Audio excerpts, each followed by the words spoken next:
Bom dia, dia 14/9/2024, 8h08. Estamos começando a nossa terceira, né? 3/8 das nossas aulas de prática de mecânica dos solos, tá?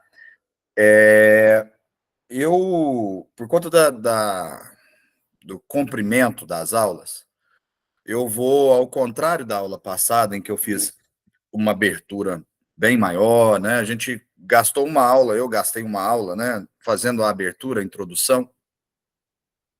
Nessa eu vou fazer o contrário, vou fazer uma introdução mais curta e vou primeiro apresentar para vocês a prática propriamente dita.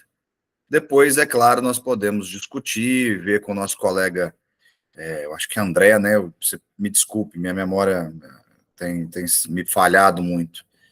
E como é que ele faz na prática, se a mesma metodologia do Casagrande que nós vamos usar aqui, do LL, se realmente é o que ele está aplicando, tá? Pô, professor, é eu, João. João, Zé perdão, Pequeno, João. Zé Pequeno. Zé Pequeno, desculpa, viu, João? Tudo tranquilo, tranquilo. E aí, nosso colega, se ele puder, ele vai compartilhar conosco a experiência dele, se na prática efetivamente se faz como nós fizemos no laboratório. Tá? Então, eu prefiro os comentários depois. Eu só vou fazer a introdução que o que nós vamos fazer agora, pelo menos nessa primeira e segunda aula de hoje, o meu planejamento para hoje, tá? É passar para vocês os limites de Atterberg. O que são os limites de Atterberg?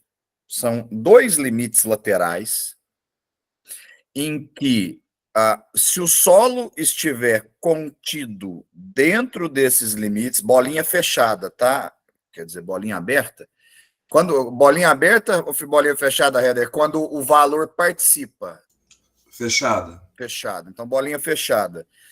Por exemplo, o que eu estou querendo dizer vamos chutar de 10 a 50%, tá? São valores que a gente vai apresentar em percentual de umidade. De 10 a 50%. Então, se o solo tiver 10% de umidade, tal qual se ele tiver até 50%, e o 50% também entra, 50% de umidade, significa que esse solo tem um comportamento plástico. Se ele tem um comportamento plástico, as equações que eu disponho, tanto de Rankine, como de qualquer um do rol ali da física dos solos, da mecânica dos solos, são aplicáveis. Então, a gente tenta manter ou trabalhar com o solo, na maioria das vezes, nessas faixas de plasticidade, porque nossas equações são mais efetivas dentro dessas faixas de plasticidade. E aí, por exemplo, o DENIT, né, que são... Aonde se usa isso mais? Em pavimentação, né, obras de movimentação de terra maiores, pavimentação principalmente. Então, em pavimentação, elas são de suma importância, porque para você fazer um aterro, a umidade tem que ser controlada, o limite de liquidez tem que ser de tanto a tanto, eu não lembro de cor, por isso que eu não vou ser pedante aqui de chutar um número, mas o limite de liquidez, o limite de plasticidade, e aí nós vamos discutir isso mais no final. Então, são esses limites, são esses testes para determinar até onde o solo se comporta como plástico. Se ele passar uma determinada umidade, ele vira barro. Ele começa a se transformar em líquido. Se ele passar para baixo dessa determinada umidade, ele resseca, vira aquela imagem do... Eu só tenho essa na cabeça, aquela imagem do Portinari lá do Agreste, do Agreste sergipano, nordestino, sabe? Em que o chão todo racha. Aquilo lá é por falta de umidade. Então, nós somos esses dois limites, essas duas, a gente vai ver quais são esses limites, onde você chega a ser barro, aonde você chega a ser, abre e fecha aspas, entendam o que eu estou querendo dizer, igual o chão do agreste no meio da seca, tá? Só um minuto que eu vou já colocar o primeiro vídeo para vocês. Nós vamos começar como são dois limites, tá? A prática é uma só, limites de Atterberg. Atterberg, na verdade, tem um R. E só que ela é dividida em duas partes. Então, nós vamos para a parte 1, tá? Que é o limite de liquidez.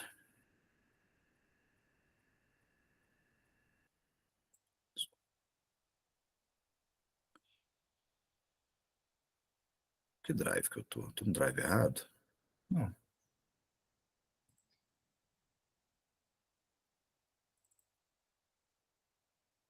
Nova gravação.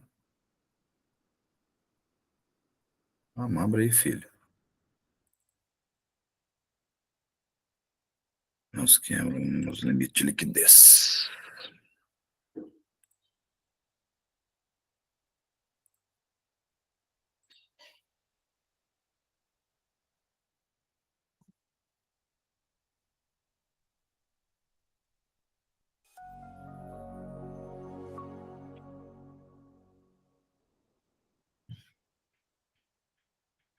E aí verifiquem áudio e imagem para mim se tá tudo ok. Olá, bem-vindos novamente. Novamente eu, professor Cleverton, e nós vamos...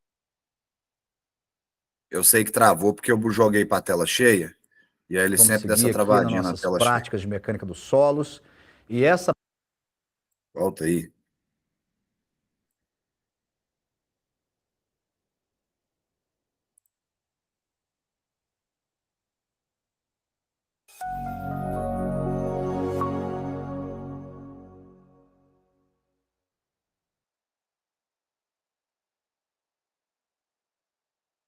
Olá, bem-vindos novamente. Novamente eu, professor Cleverton, e nós vamos seguir aqui nas nossas práticas de mecânica dos solos. E essa prática ela é dividida em 2 experimentos. Vou começar o primeiro experimento. A prática em si chama-se limites de Atterberg. Para que servem os limites de Atterberg? Para determinar qual é o teor de umidade máximo e mínimo para que o solo se comporte plasticamente, tá? Então, ele consiste no limite de liquidez e consiste no limite de plasticidade. A primeira prática que nós vamos fazer agora é o limite de liquidez, né?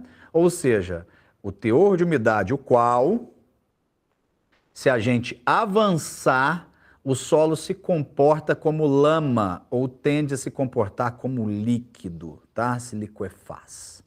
Então, para esse experimento, nós precisamos de quê? Essa cápsula já havia sido tarada, tá? Então, nós precisamos aqui de 70 gramas de solo. Este solo, 70 gramas, ele foi passado aqui, ó, na peneira 0,42. Então, eu peguei o solo que nós já estávamos utilizando, que foi quartejado, que foi seco, em estufa. Peguei esse solo e passei ele na peneira 0,42. Da peneira 0,42 eu fui tirando até eu ter aqui uma quantidade de 70 gramas de solo. Muito bem. Então, 70 gramas de solo passado na peneira. Eu tenho esse aparelho que é chamado de aparelho Casagrande. Ele é aqui, né, o senhor do teste, é o mais importante aqui do nosso experimento. Leva o nome de um engenheiro brasileiro, né? Então, aparelho Casagrande. Eu tenho aqui um becker com água destilada. A quantidade de água no becker não importa, ela é mais do que suficiente para a gente fazer nosso experimento. E eu tenho aqui pequenas cápsulas, as quais, à medida que o experimento for acontecendo, vocês vão entender, eu vou retirando fragmentos desse solo do aparelho, de dentro da concha do aparelho Casagrande, para determinar o teor de umidade deles. E aí, por celeridade, a gente tem 2 maneiras de determinar o teor de umidade, né? Nós temos como determinar na estufa, a 105 graus, por 24 horas, ou então a gente pode usar o fogareiro, que é um processo mais célere, mais rápido.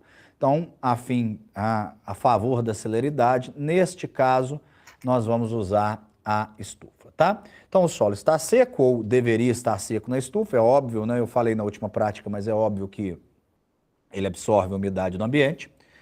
Casagrande, esse equipamentozinho aqui, ó, é chamado de cinzel. Ele serve para fazer ranhuras na amostra de solo e serve para calibrar a concha. Uma vez que a concha, ó, ela serve para dar golpes contra uma superfície maciça e esses golpes provocam uma vibração no solo.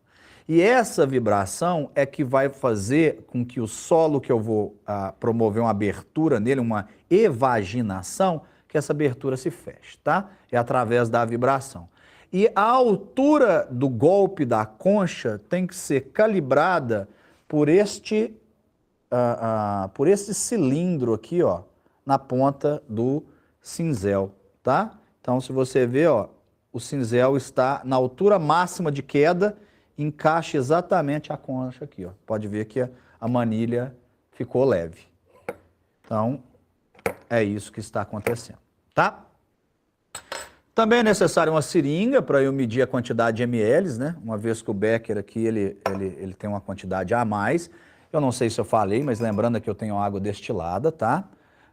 Muda muita coisa em fazer com água comum, desde que ela não esteja cheia de cloro, não. Mas como a gente está num procedimento prático, específico, dentro de uma academia, da universidade, nós estamos seguindo a risca e usando aí a água destilada. Eu tenho este outro aparato aqui, que ele é chamado de mão de grau. Ele serve para macerar o solo. Eu estou usando aqui, se vocês forem ler o roteiro, vocês vão ver que essa tigelinha que a gente usa, pede-se de porcelana. A gente, por experiência aqui, usa essa emborrachada, que é mais fácil de você trabalhar o solo aqui dentro. E o que eu vou fazer? Vou colocar solo, vou adicionando água, vou homogeneizar o solo com a mão de grau, até que ela estiver num ponto que eu possa colocar no Casagrande. Eu acho que o escopo é esse, e à medida que eu for realizando o procedimento, fica mais simples da gente entender o que está acontecendo, tá? Eu vou narrando para vocês à medida que eu for realizando esse procedimento, tá? Eu sei que quando o plano está aberto não dá para ver a balança, mas num plano fechado, vocês podem ver que essa balança tem tamanha precisão que à medida que eu falo ela vai variando aqui.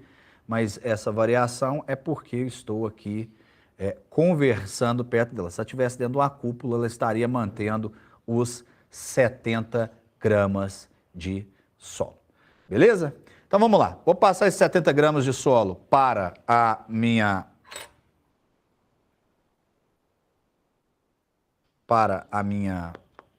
Vou zerar ela aqui.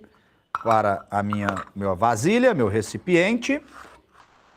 E o processo, se você for seguir as medidas laboratoriais, estima-se que entre uma coleta de concha e outra, você incremente aí de 2 a 3% de massa em água. Lembrando que a densidade da água é igual a 1, né? Então, se eu for falar que eu preciso de 1 grama de água, é a mesma coisa que 1 ml de água. Beleza, vamos lá.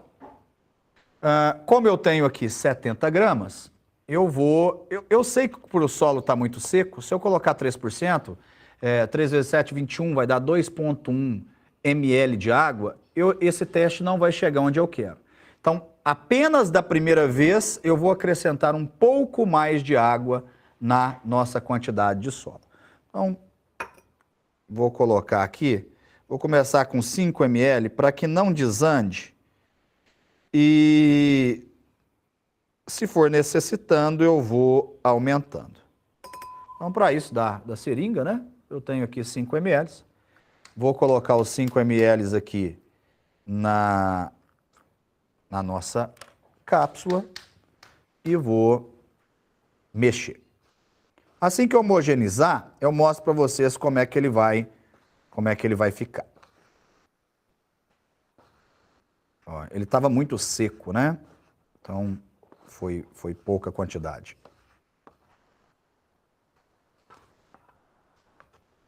Mas mesmo assim, vamos lá.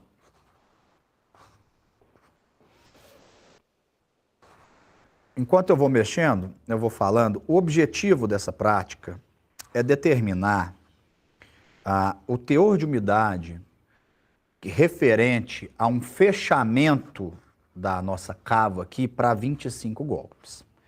Então, eu vou fazer 5 vezes, 5 repetições do mesmo experimento. Então, por isso que eu vou aumentando a quantidade de água que eu vou colocando nesse solo, tá? Para quê? Para que o número de golpes necessários para fechar seja cada vez menor.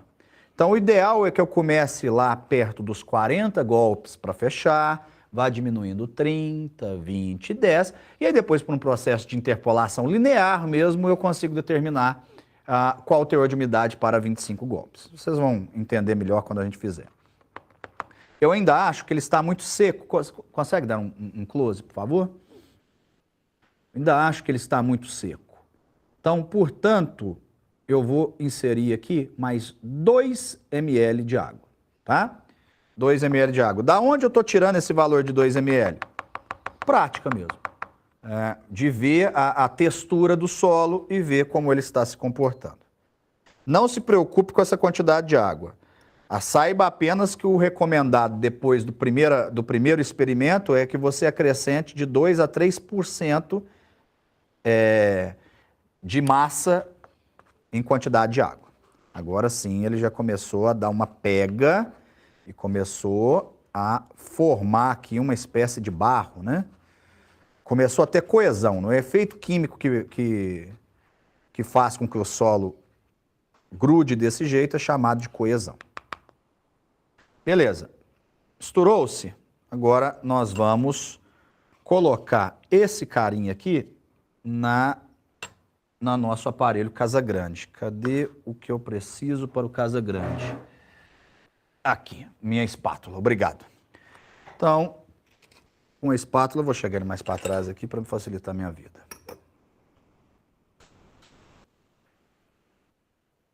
Vou colocar meia concha aqui de solo e vou compactar ele e fazer um rasgo, uma ranhura, promover uma ranhura no centro dele, como vocês vão ver.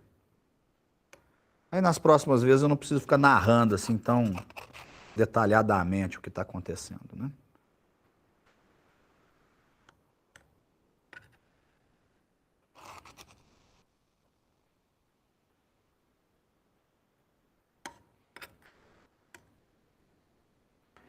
Vejam que esse solo ainda está meio seco, ó. Não como ele era, né? Naquele estado in natura dele, com os grãos totalmente dispersos. Aqui eu já consegui que eles tivessem ligação, né? Entre eles, ó. Não tem problema esse solo que está caindo fora, ele não vai fazer diferença para nós, pela quantidade que foi colocada aqui. Ó. Ó.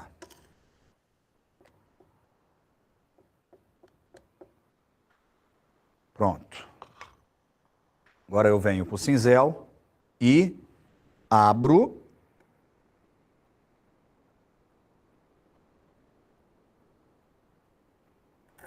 uma crosta dentro dele.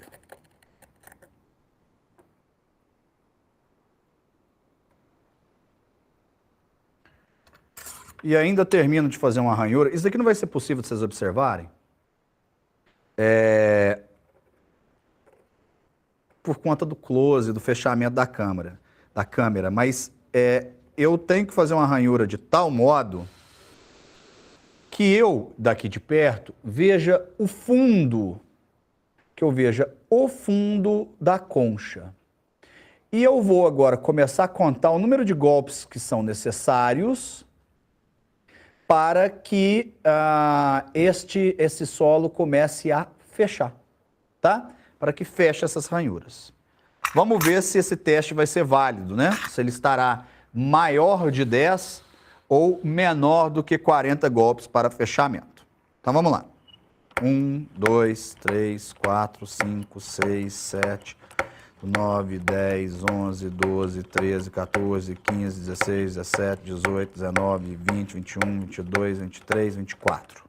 25, 26, 27, 28, 29, 30, 31, 32, 33, 34, 35, 36, 37, 38, 39, 40, 41, 42, 43, 44, 45, 46, 47, 48, 49, 50, 51.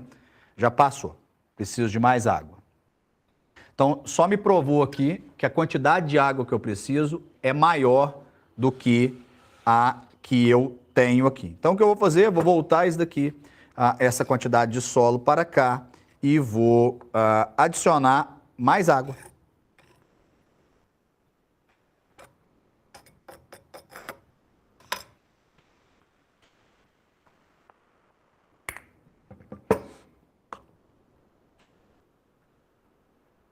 pegar essa seringa menor. Vou colocar o quê? Mais 3 ml?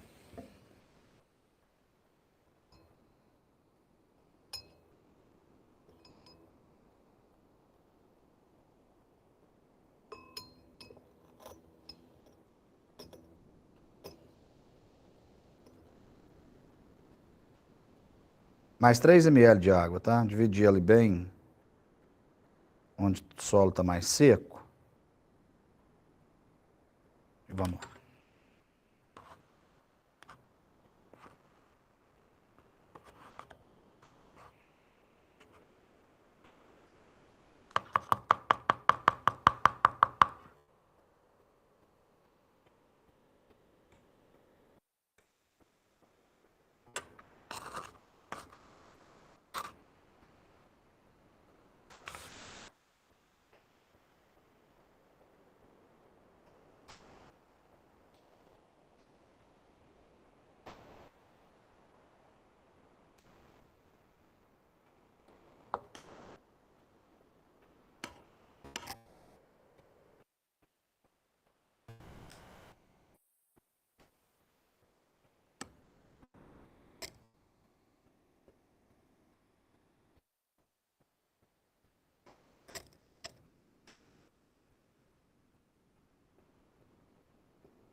Pronto. Vamos lá de novo.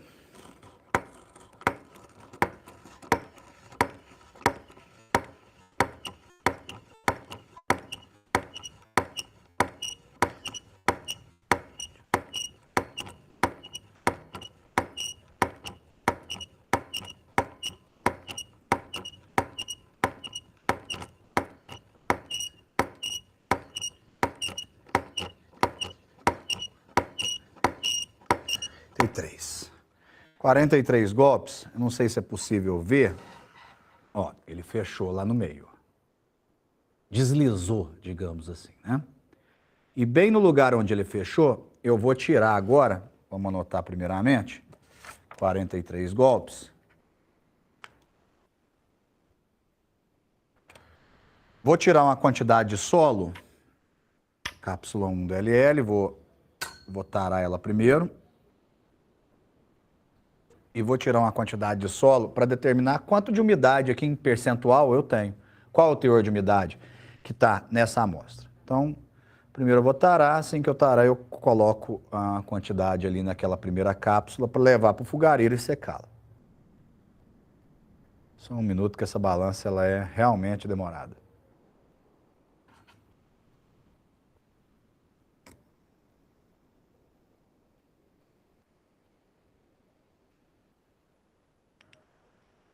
Importa a quantidade? Não, não importa. Importa eu saber a massa que ela tem aqui enquanto úmida, depois a massa depois de seca. Então, como eu já tarei a cápsula, o que tem aqui é simplesmente solo mais água, solo úmido. Então, para a primeira cápsula, né, a número 1, nós fechou com 43 golpes. Eu tenho aqui solo mais água, eu tenho, deixa eu parar de variar, 6,67 gramas. Pronto. Isso vai para o fogareiro depois. Volto para cá, coloco mais água, agora eu vou de 3 em 3%. E agora nós vamos repetir esse teste de maneira acelerada, não preciso ficar narrando mais e contar quantos golpes para fechar em cada uma das fases à medida que eu acrescento água.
De novo, agora 35 golpes, eu não consigo mais ver o fundo, tá? A parte dourada do fundo. Então, 35 golpes, fechou a segunda.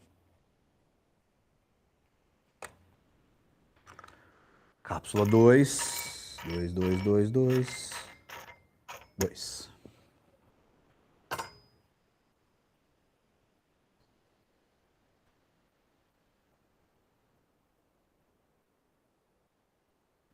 Pronto. Tarô.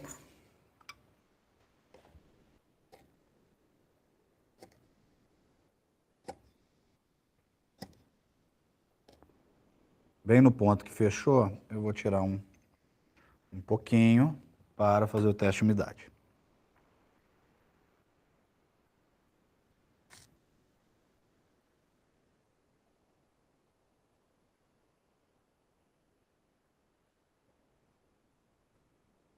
Estabilizou em 7,94 gramas.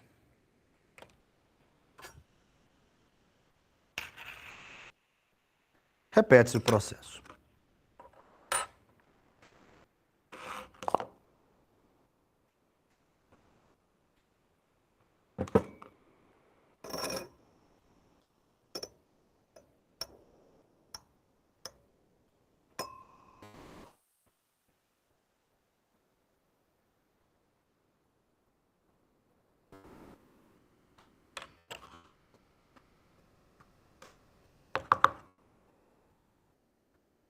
Agora a consistência já vai ficando barrenta, né? Ele vai ficando uma cor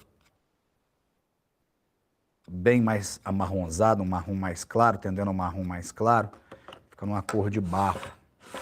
Que é o que se espera, né? A gente está tentando fazer exatamente isso, né? Fazer ele virar lama, fazer ele virar barro. Esse é o objetivo nosso. Então nós estamos conseguindo.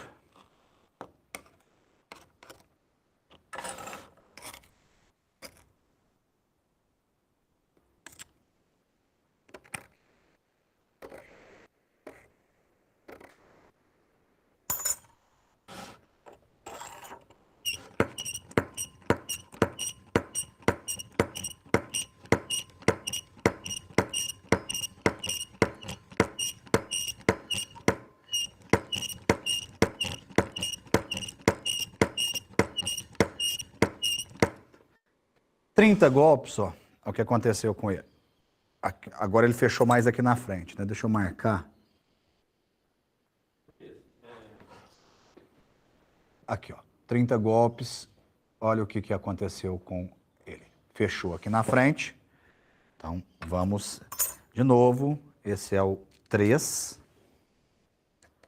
Então, eu tenho 30 golpes. E vamos solo mais água. 3.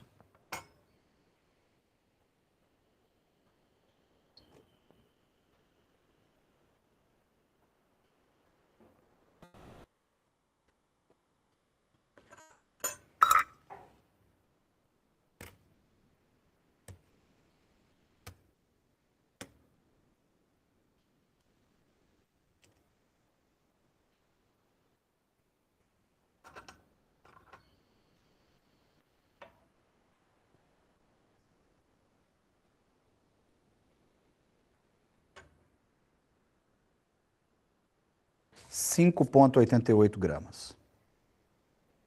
Lembrando, não interessa se foi mais ou menos que as outras cápsulas, o que interessa é o teor de umidade. Então, não estou preocupado em que a primeira foi 6,67, depois 7,94. Não, não é essa a minha preocupação.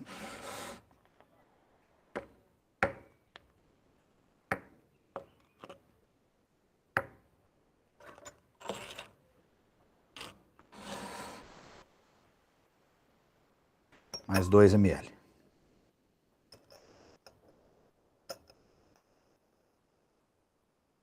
Como eu estou com medo de desandar, eu vou colocar 1,5. Porque no começo eu coloquei mais água, né? Então, 1,5 ml.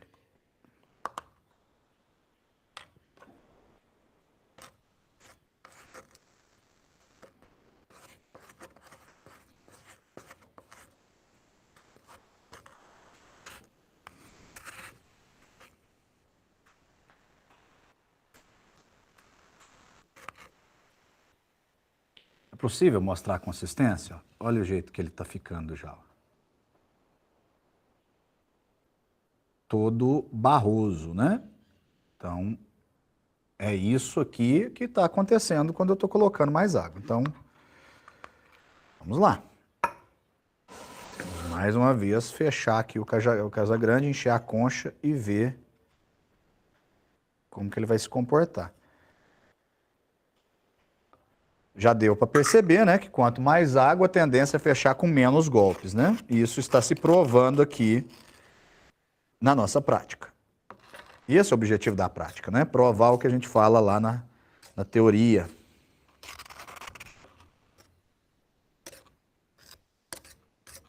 Fica bem mais fácil de moldar, ó, fica muito mais rápido para moldar.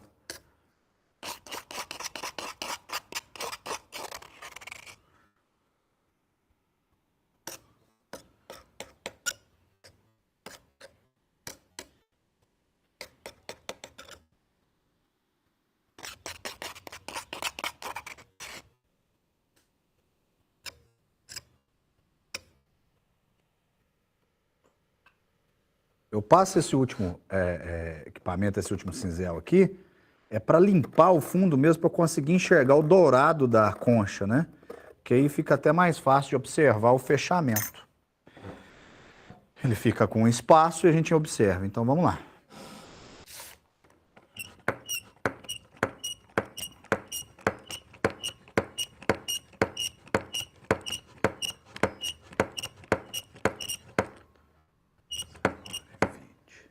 Ó, dá para observar aqui?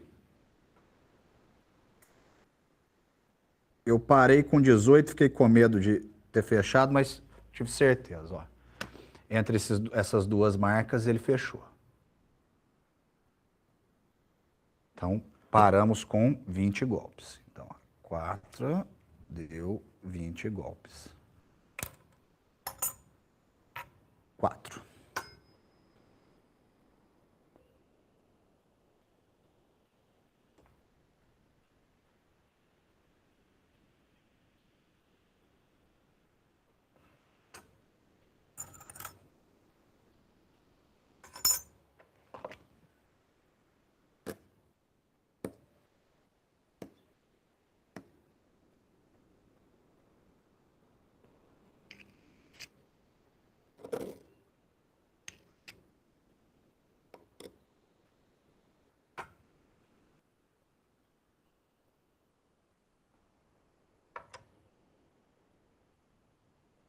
(6,49 gramas).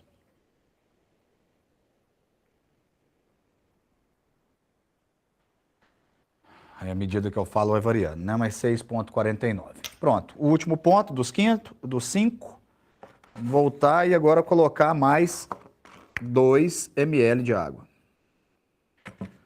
Porque esse ponto não tem problema se ele desandar. Vocês vão entender o porquê na hora dos cálculos. Na verdade, o ideal não é que ele desande, né? Mas eu já tenho um limite superior e um inferior.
Agora já ficou de novo difícil de moldar por conta do tanto que ele está mole. Já me dificultou para moldar.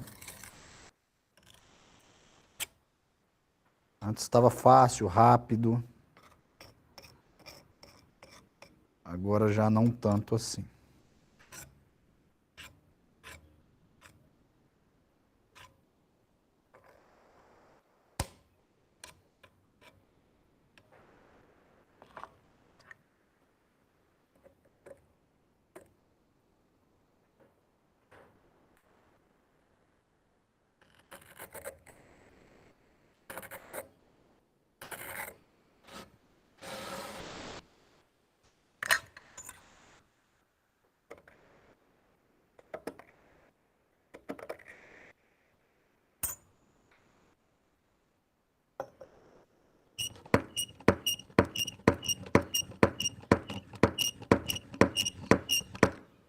Olha o que aconteceu com 12 golpes. Fechou quase todo, né? Não fechou em um ponto igual aquela hora. Fechou quase todo com 12 golpes. Claro, né? Ele está tendendo a ser uma lama, ele vai cada vez suportar menos vibração, né? Um pequeno comentário que eu gostaria de fazer, né?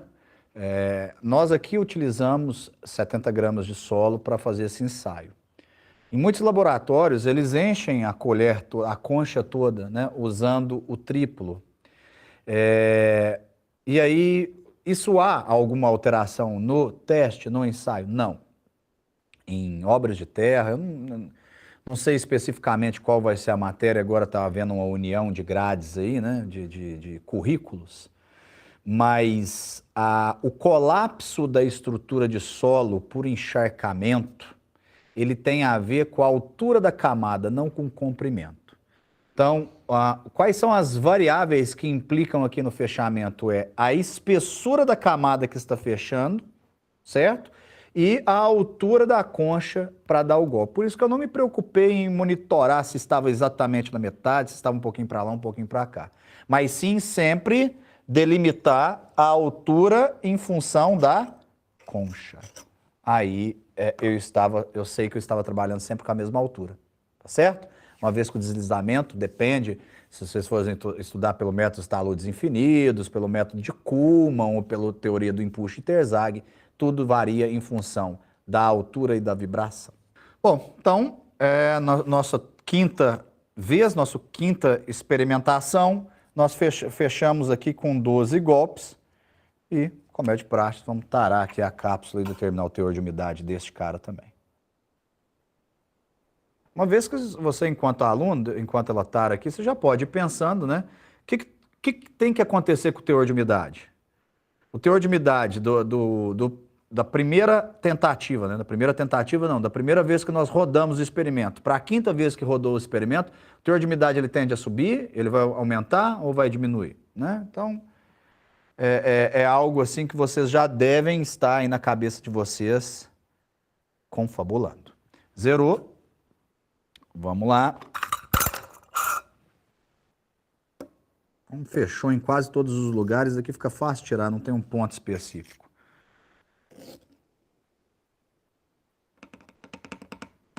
Lembrando que, eu não sei se eu falei, acredito que sim, mas só para reforçar, o local que você tira para determinar o ponto de umidade é o local aonde fechou, tá? —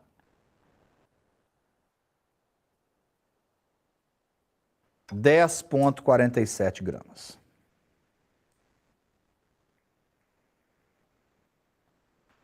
Beleza. Agora nós vamos encerrar esse pedacinho aqui, dar uma limpada na bancada, levar para o fogareiro e assim que a amostra estiver seca, nós voltamos e pesamos novamente para determinar a massa. Aqui nós temos massa de solo mais água, aí nós teremos massa apenas de solo. E aí a gente consegue determinar o teor de umidade. Beleza? Até agora mesmo. Bom, fomos para o fogareiro, secamos, aproximadamente 15 minutos, né? Nesse intervalo aí nós esperamos. E eu havia pesado somente o solo, né? Porque eu tirei a tara das cápsulas.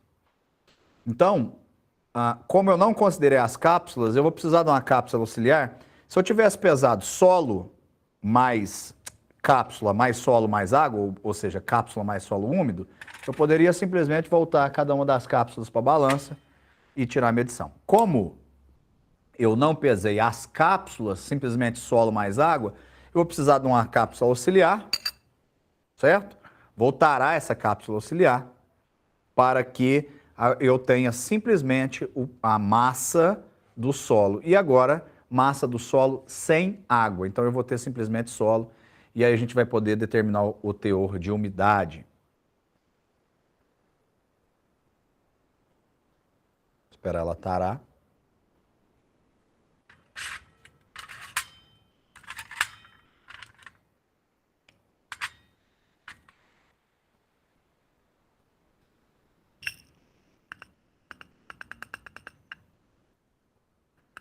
Ela tá quente, é por isso que eu tô pegando com esse pegador, tá? Nós não aguardamos ela esfriar a temperatura ambiente. Como está tarado, 5,68 gramas. Essa é a 1. Ela era 6,67, passou para 5,58. 5,68. Eu fico conversando, fica variando. Então, vou jogar isso fora, que não me interessa mais.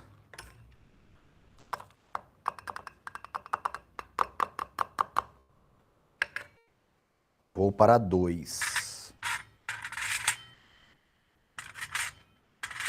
Pronto, 2.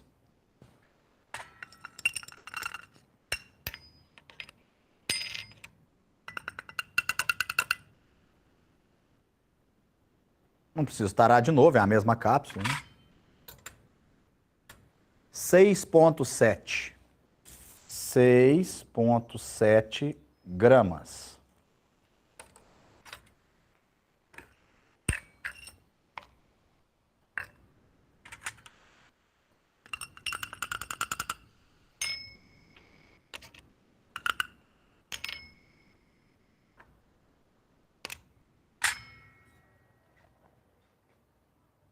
Quatro ponto 82.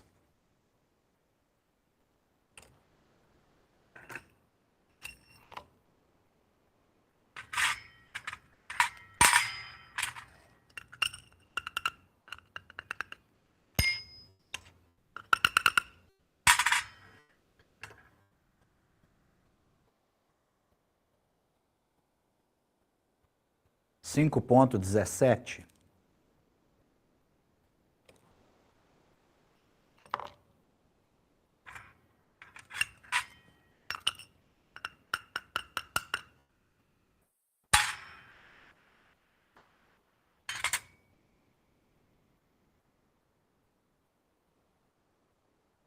Oito ponto 38.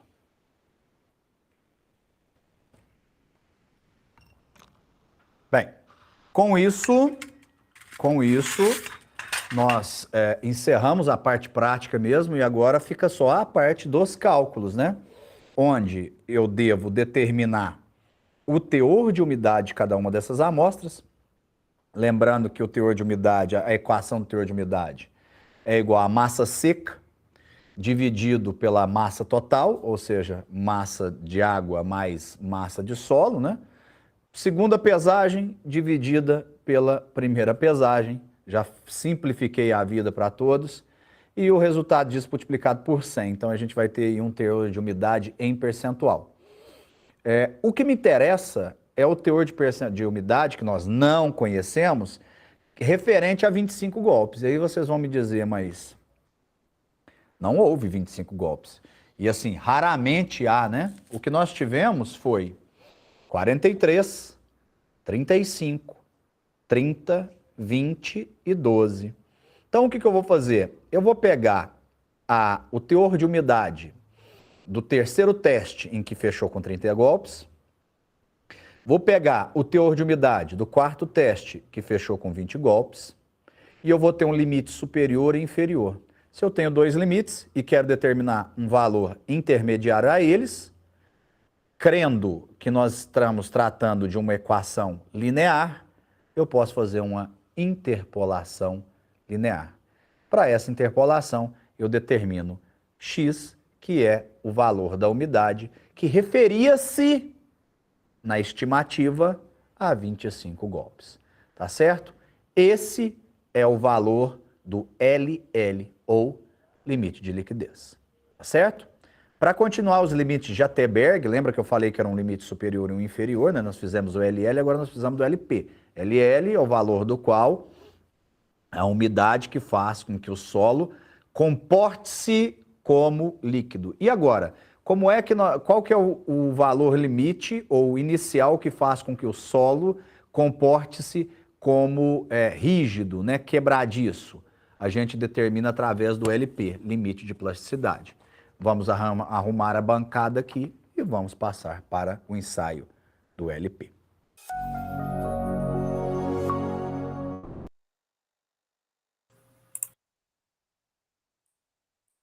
Muito bem, muito bem. Senhor José Pequeno, o senhor está na escuta?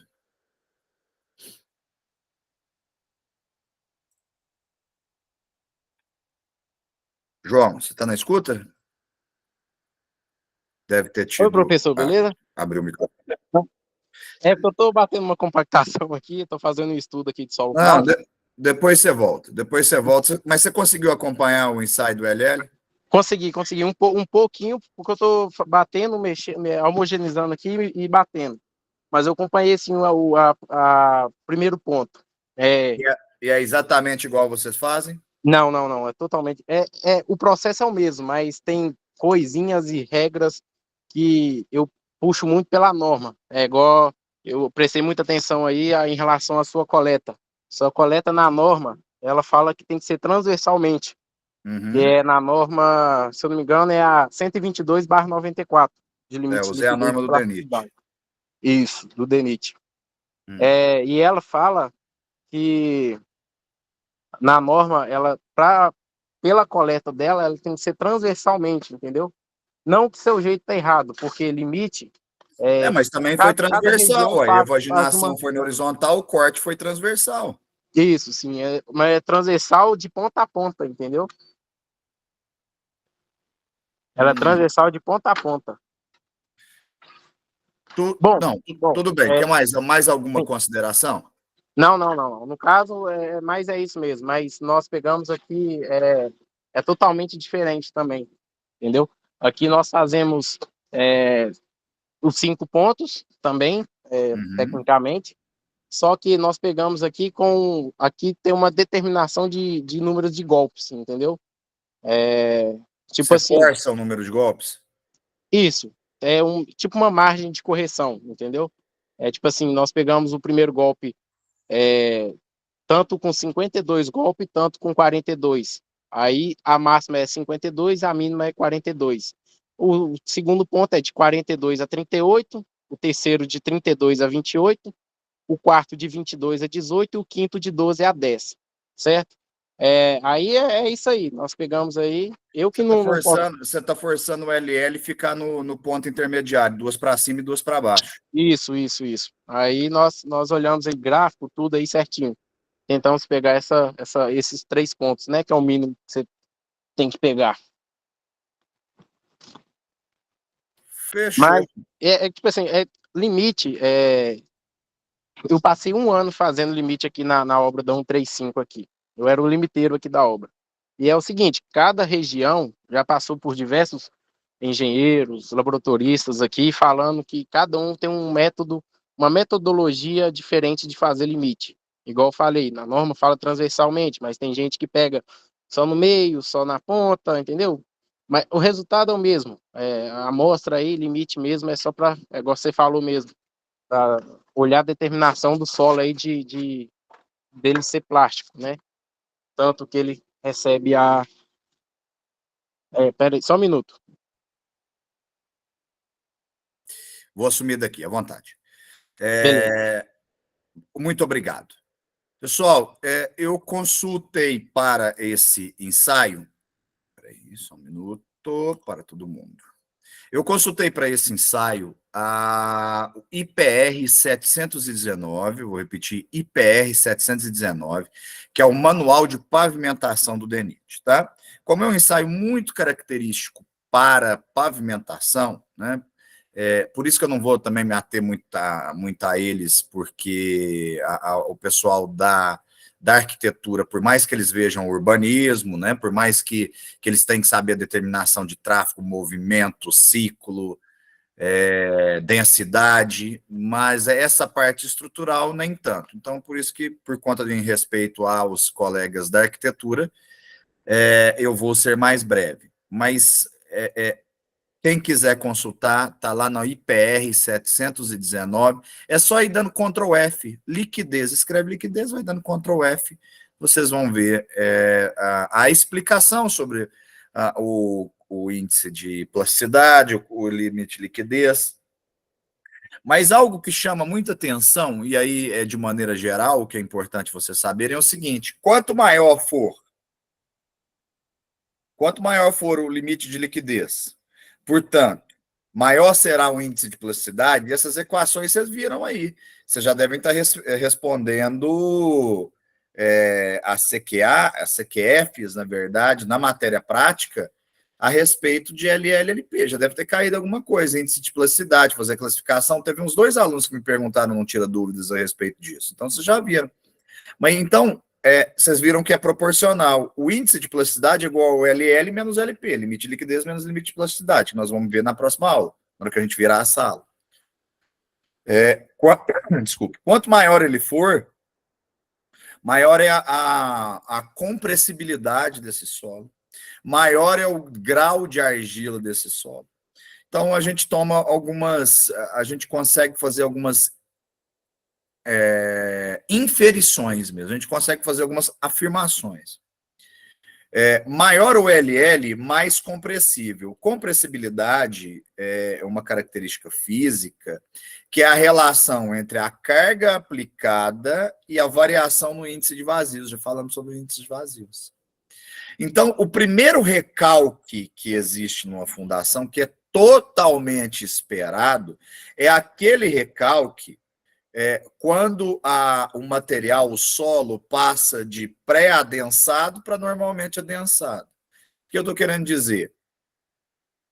Vamos lá. O pré-adensamento, a variação de volume, densou. Estava aqui a altura, você pôs uma carga, ele diminuiu. Adensou, recalcou. O pré-adensamento tem a ver com a história do solo. É o quanto esse solo, ao longo da sua formação geológica, nós estamos falando de bilhões de anos, é o quanto ele já suportou de carga uma vez na vida. É dizer assim, se ele está no estado de pré-adensamento, existe um ensaio para isso, chama ensaio endométrico. Você consegue mapear o quanto que foi o máximo de carga que esse solo viu em algum momento da vida dele. Você não consegue dizer quanto, mas em algum momento da vida dele. Quando passa do pré-adensamento para o normalmente adensado, essa perda, essa variação, esse recalque é maior, e essa variação no índice de vazios é significativa, porque no pré-adensamento a variação é muito pouca. Aí ela vira uma grande variação de índice de vazios. Quanto maior o LL, maior é a variação do índice de vazios, portanto, maior será o recalque inicial. Fez a fundação, fez a sapata, meteu a sapata lá, acabou de concretar, tem o peso da sapata, 1 tonelada. Vamos pegar uma conta de padaria aqui. A calculadora está longe, vou fazer no telefone. A menor sapata possível, permitida por norma, ela tem que ter 0,36 metros quadrados. Tá? 0,36 metros quadrados equivale a 60 por 60 centímetros, 0,6 por 0,6 metros. A menor altura possível é de 15 centímetros para uma sapata flexível. Então, a gente tem 0,6 vezes 0,6 vezes 0,15, deu 0,054 metros cúbicos, vezes 2.500 quilos. O concreto, ele tem uma massa normativa, às vezes é lógico que ele varia a quantidade de brita que você põe, mas para o calculista, para a gente não ficar chutando, a gente entra na norma 6120, E a 6120 fala assim: senhores, calculem o peso do concreto como 2.500 quilos por metro cúbico, ou 25 quilonewtons por metro cúbico. A norma sempre traz em quilonewtons.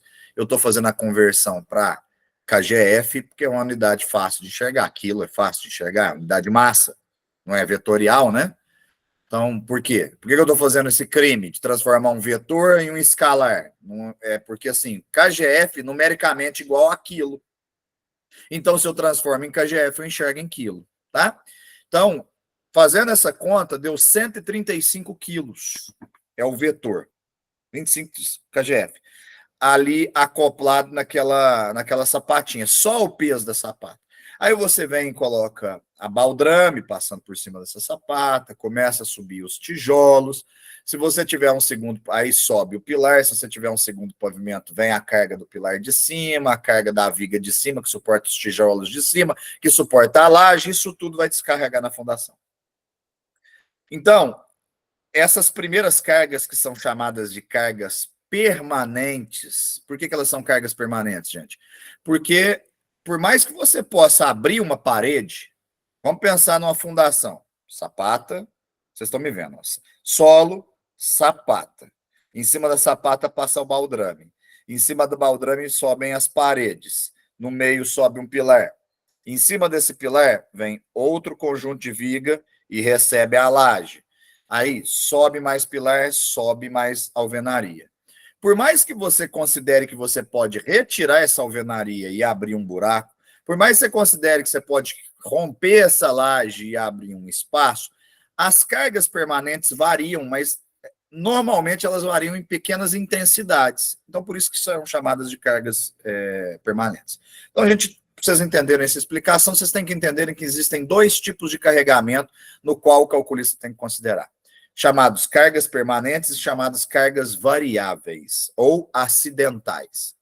As cargas permanentes, eu acabei de explicar, são oriundas da construção, são aquelas que estima-se que ela vai ficar naquela construção para todo sempre, amém. E as cargas variáveis são aquelas cargas que são cíclicas, que são as cargas das pessoas. Uma sala de aula, tem uma carga por norma de 250 quilos por metro quadrado. Quando ela está vazia, ela não tem nada de... se ela tiver as mesas aí, vai ter uma carga de 50, 40 quilos por metro quadrado. Quando ela estiver cheia, 250. Uma biblioteca, 300 quilos por metro quadrado. Quando ela estiver vazia, deve cair pela, sei lá, 200, porque aí é cheio de livros, né? Deve chegar nos 200. Então, por isso que essa carga é variável. Então, quando o LL é muito alto, nós temos um problema. Qual que é o problema? Quando você está pesando o solo com carregamentos permanentes, a edificação vai recalcando à medida que o carregamento permanente existe. Então, ela recalca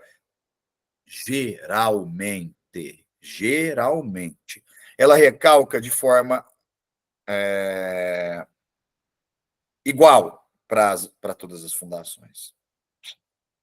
Aí, o problema é que vem a carga variável, quando o LL é grande. As cargas variáveis, você pode colocar uma carga muito grande num ponto, uma carga pequena no outro ponto. Vamos pensar no estacionamento, no prédio, com casas normalmente não são tanto problema. Vamos pensar em prédio? Vamos pensar no estacionamento do prédio? E onde, em determinado momento, os carros estão todos numa zona do estacionamento? Estão todos num canto do estacionamento? O que aconteceu? Nós variamos a carga de ponto. Vamos pensar numa ponte? A carga é móvel. Entra o caminhão com aqueles maquinários, um caminhão de 45 toneladas, e ele começa a entrar aqui, passa em cima da primeira fundação, depois passa em cima da segunda. Ele vai dividindo carga. Quando ele está na metade, ele jogou metade para um lado, metade para o outro. Até no momento que ele está passando, o centroide dele está em cima do pilar, ele está jogando carga em cima daquele pilar direto àquela fundação.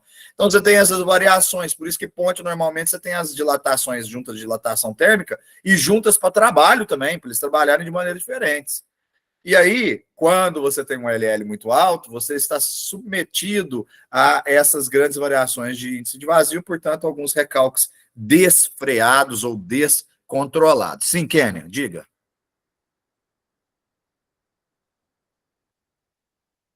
Kênia Córdoba Souza Silva levantou a mão. Diga, Kênia. Ouviu? Ouvi. Ok. Deixa eu te perguntar, então. Então, significa que quando é feita a fundação, a casa está pronta, quando ela está vazia, ela vai ter um cálculo, e quando essa casa está cheia de gente, ela volta a ter uma outra carga. Aí Sim. significa que, se não for um solo totalmente adequado para essa casa, é por isso que, ao longo do tempo, essa casa vem a ter danos? Perfeitamente. É isso aí. Você entendeu tudo que eu falei. Entendi.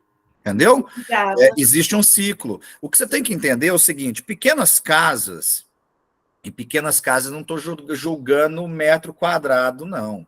Pequenas casas são, para termos de cálculo, 2 pavimentos é pequeno, gente. É difícil você errar tanto a ponto de você jogar uma casa de 2 pavimentos no chão.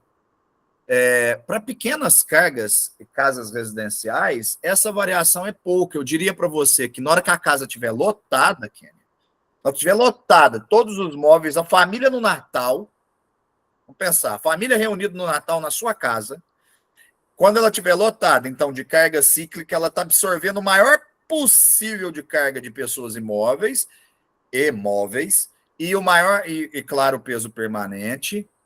A gente diria, eu poderia dizer para você que 70% do peso que está no solo é do permanente, é da casa. 30% apenas é das pessoas.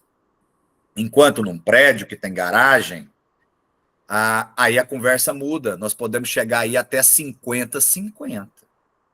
Então, a gente começa a ficar mais preocupado com a suscetibilidade do solo ao recalque. Mas é claro, Kênia, que um solo bem estudado... Por exemplo, vamos dar um exemplo real. Como calculista, eu nunca pedi um ensaio de ILL. Nunca, jamais. Por quê? Porque eu tenho essa... E não é grande não, viu? Porque eu estudei mais, porque eu sou professor. Mas eu tenho essa noção na cabeça aqui dessa variação do LL que eu acabei de passar para vocês, que você acabou de absorver, Kênia. Então, quando eu peço um ensaio de sondagem, que eu vejo que o solo, a caracterização do solo... Vou mostrar um ensaio de sondagem para vocês. Enquanto vocês estão assistindo o próximo vídeo, eu vou procurar ele aqui. Quando eu vejo um ensaio de sondagem, que eu vejo que o número de golpes é pequeno e a fração de argila é muito grande, né? Aí o que acontece? Eu trabalho com coeficiente de segurança maior.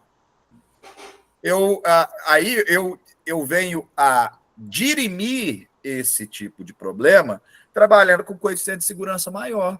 Eu uso o número de golpes, jogo na equação do dimensionamento de sapato, por exemplo, não estou falando de sapato, estou falando de radier, eu uso as equações, e aí suponhamos que ela me deu uma sapata de 1 metro por 1 metro. Eu vou lá e aumento isso em 10%. Concordo. Entendeu? Eu vou criando artifícios de segurança para que aquilo atenda.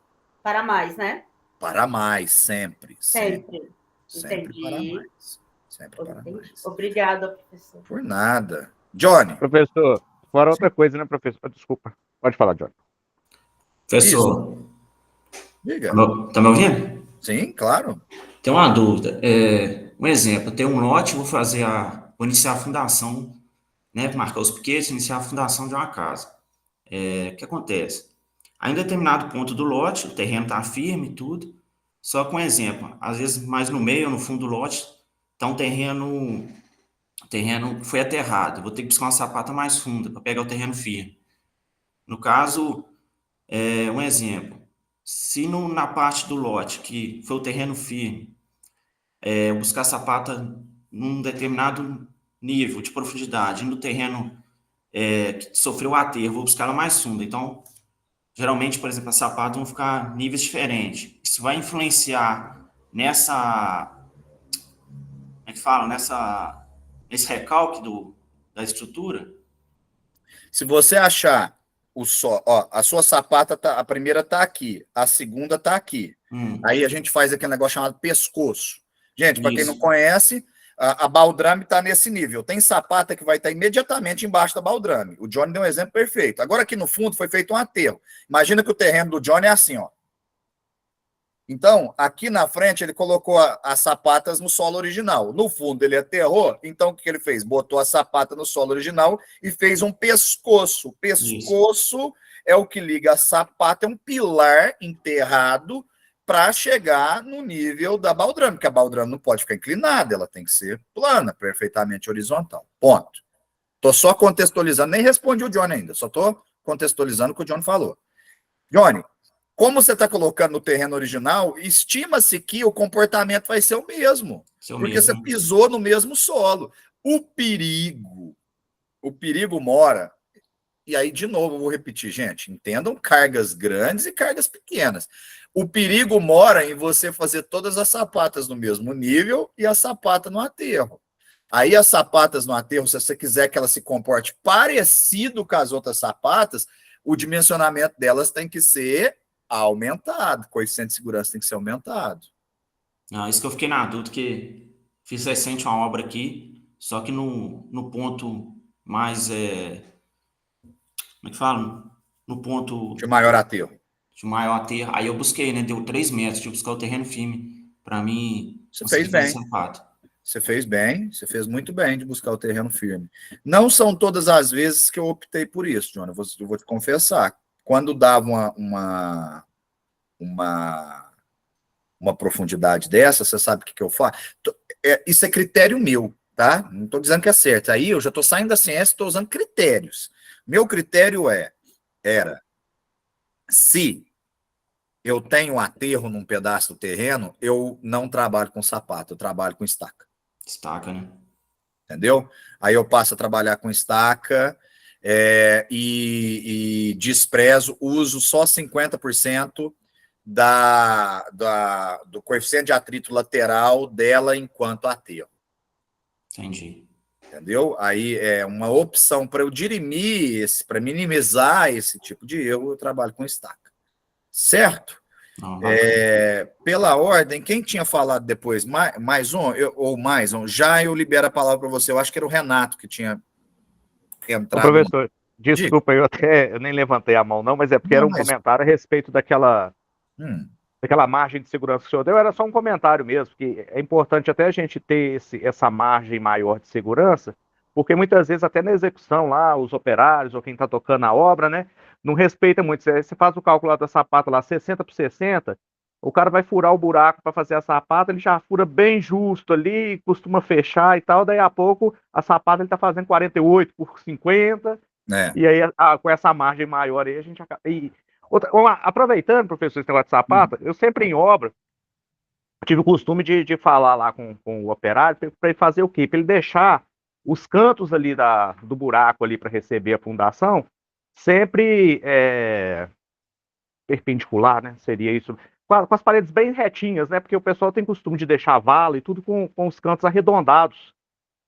Sim. E aí na minha cabeça ficava assim... Mas é porque você faz contra barranco? Você não faz forma? Você faz contra barranco? Fazia contra barranco. Entendi. Sem forma, entendeu? Entendi.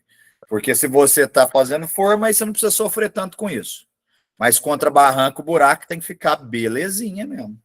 O pessoal tinha muito costume de deixar arredondado, né? Mas isso, era só um comentário mesmo. Perfeitamente. Sim, senhor, mais. Me corrija já a pronúncia do seu nome, por favor. Não, é Ângelo. Maison é o nome da empresa. Desculpa, eu estou bastante empresa. afônico por causa de uma rinite alérgica. Veja bem, me chamou muito a atenção a questão de diferença de níveis em um terreno inclinado. Nós temos aqui, então, provavelmente uma sapata num determinado nível, em que ele tem, obviamente, uma declividade natural. Existe também por aqui uma diferença de nível considerável, onde esse pescoço vai ter um prolongamento bastante acentuado. Passa pela minha cabeça que esse prolongamento, que nada mais é do que o arranque de pilar da sapata, que ele tenha a sua flexibilidade vertical. Eu sempre tive essa curiosidade. O que me define que essa estrutura ela não vai gerar um determinado flexionamento em que, às vezes, nem sempre o solo é o ponto crítico dessa situação. Aqui eu tenho um solo bom, aqui embaixo também eu tenho. Mas eu tenho uma situação ali, no geral, que ela é complexa. Até, professor, eu ainda entendi perfeitamente a pergunta. Entendi perfeitamente. Mas é porque eu não consegui entrar no meu e-mail, rapaz, aí eu não sei como é que faz para a presença ser pautada. Não, você me falou seu nome agora, eu já anotei. Tá jóia, beleza. Vamos lá. Você tá preocupado com um esforço distorcional ou nodal, que é não só na vertical, mas as inclinações. Eu te respondo com toda a tranquilidade do mundo. No dimensionamento do pilar, você considera momento de primeira e segunda ordem, que é o distorcional. Então, aonde você primeiro, você despreza a favor da segurança, porque o solo te dá a conformação do solo em volta do pescoço, te dá uma determinada resistência. Quanto a um esforço de lambagem. Aqui, deixa eu voltar minha tela para o principal aqui. Nossa senhora, essa câmera, ela fica variando o foco, vocês não devem estar enxergando nada. Mas, eu peguei uma régua grande.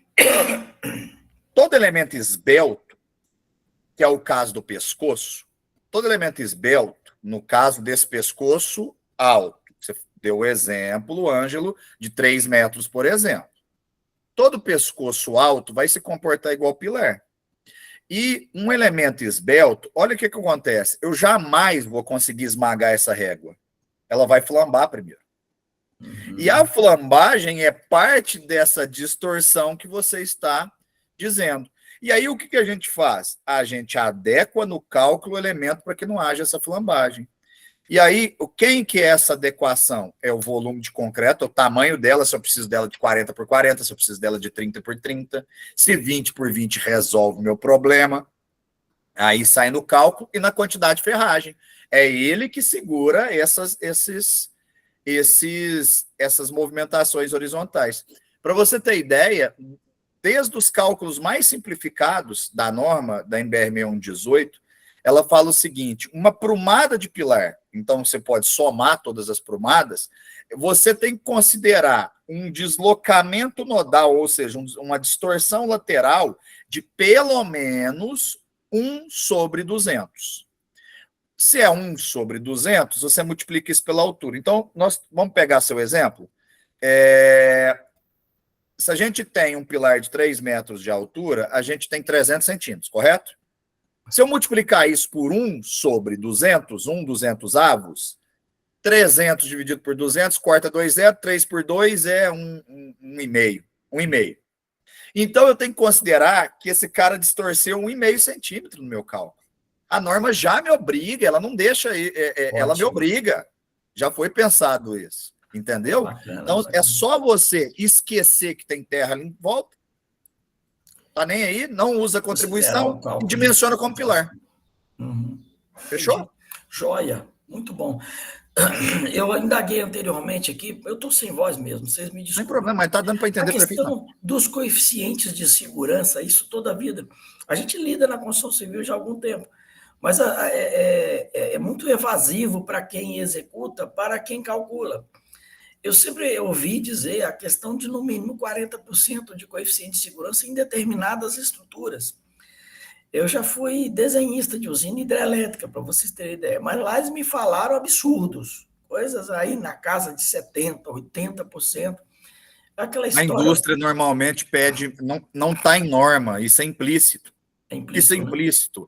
A indústria, por conta da degradação de material por causa de trabalho com química e tal, a indústria absorve uma estrutura maior. Deixa eu te falar um negócio. Eu sou de Uberaba, eu não sei de onde o senhor é. Eu fiz um projeto uma vez para a Vale. Tinha 3 anos de formado, fiz para a Vale aqui, porque hoje é Mosaic. Pediram para eu fazer uma passarela com 11 metros de altura, 13 metros, não sei, eu tenho ela aqui dimensionada. E aí eu fiz uma passarela super econômica. Eu fui até no osso, tirando, Porque você recém-formado, você quer falar, eu faço com o menor possível. Eu fui no osso. Meu projeto bateu e voltou. Os caras falaram, você tá doido. E eu não deixei de usar coeficiente de segurança, tá? É que eu não usei o da indústria. Eu usei o do aço. Ótimo. O do aço é 1,1. Você minora. Então, já respondendo, ó.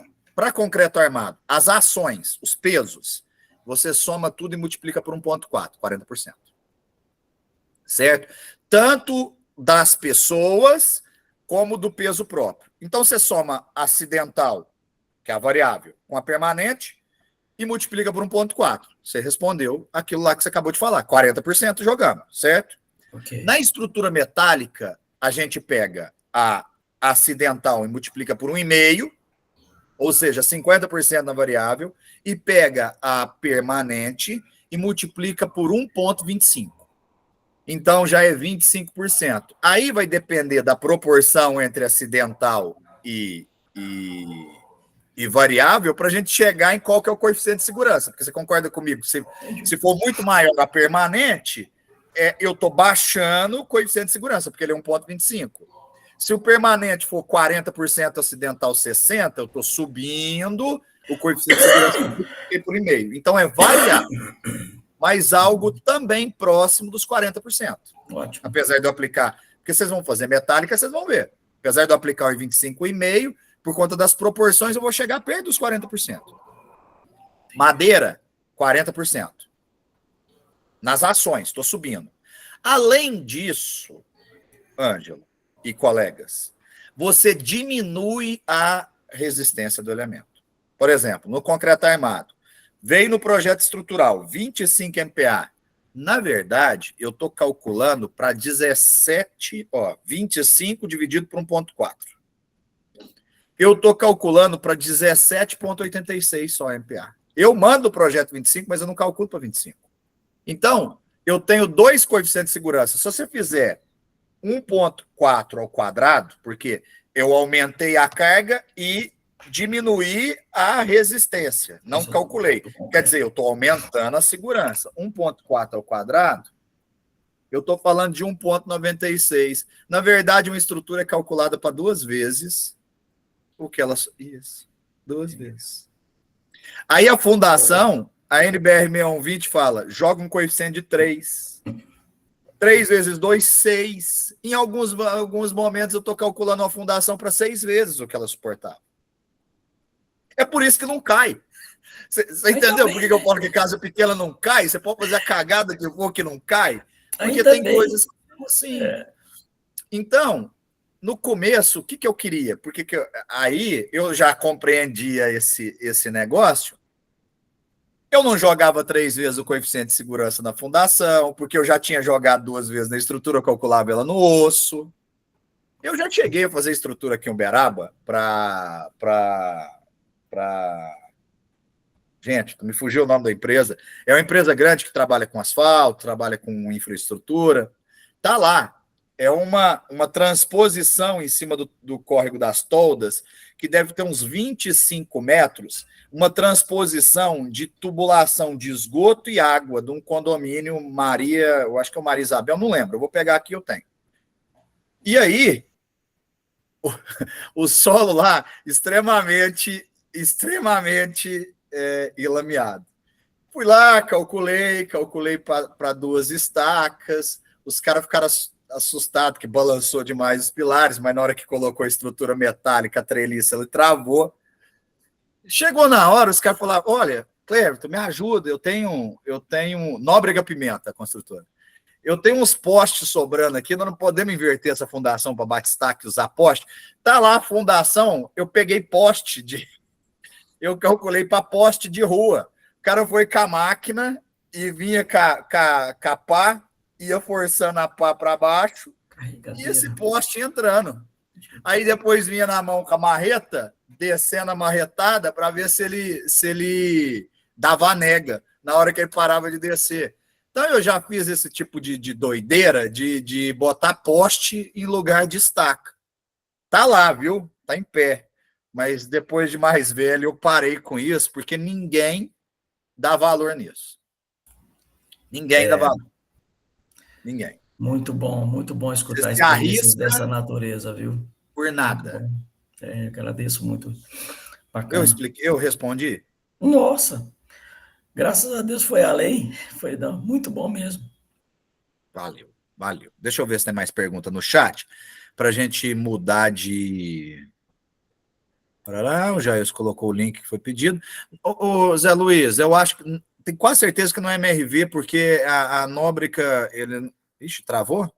A Nóbrega não faz esse serviço. Eu vou olhar aqui, não tem erro, não. Eu abro o projeto aqui para vocês. Até o Codal pediu que eu mandasse um laudo comprovando que os postes seguraram. Porque o engenheiro da Codal falou que o Codal, gente, para quem não é de Uberaba, é a Sabesp, para quem é de São Paulo, é a companhia de esgoto e água, é ela que fiscalizou essa transposição. Então, o engenheiro falou, oh, peraí, deixa eu te falar, eu quero um laudo de que isso dá certo, não vem enfiar poste aqui e falar que vai segurar a nossa tubulação, não. Fala, William. Professor, bom dia. Espírito Santo, beleza. Bom dia, William. Então, é só depois só disponibilizar o vídeo da aula de terça-feira, dia 10, do Obras da Terra, que não... Eu não subi esse vídeo, não? É porque eu não fiz com estúdio, né? Quem sobe automático é o estúdio. Beleza, deixa eu anotar aqui, porque eu tinha até esquecido. Eu acostumado a fazer no estúdio. Quando eu faço no estúdio, só para você entender a diferença, William, quando eu faço no estúdio, eu não tenho que fazer nada, entendeu? Quem disponibiliza são eles que filmam, são eles que... Olha aí que porcaria que tá a imagem. Eu fico mexendo, essa câmera fica procurando foco. São eles que arrumam isso, sabe? Não, tranquilo. Obrigado, professor. De nada, foi bom você ter me lembrado, viu? Professor, já estava até assim, porque eu sou meio azarado, né? A única aula do senhor que eu perdi foi essa. E o senhor não subiu a aula, eu falei assim, quer ver que não conseguiu gravar? Eu não vou assistir a aula. Não, eu consegui gravar assim, eu só não subi. Porque para eu subir dá um trabalho danado. Demora, eu tenho que baixar o vídeo, que dá 1.2, 1.3 GB. Depois eu tenho que subir esse vídeo. Ou eu tenho dois caminhos. Ou eu entro num programa que chama Handbrake e compacto, tira a qualidade desse vídeo para ele chegar, porque o AVA só aceita até 800 MB. As aulas todas dão acima. Aí, ou então eu subo para o YouTube, espero o YouTube processar, verificar se não tem direito autoral, verificar se não é conteúdo impróprio para criança, se eu não falei nada, se eu não mostrei imagem de pedofilia, etc., né? Que tá certo, tá? Tá certinho. Tô criticando, não. Tá certinho. Mas é por isso, dá um trabalhinho. Gente, 5 minutinhos para beber uma aguinha. Vamos pular, então, diretão lá para o próximo link. Aí eu libero vocês um pouquinho mais cedo, porque nós já estamos indo direto, tá? Próximo link, 2 de 3 da aula de hoje. Aguardo vocês lá. Tchau, tchau.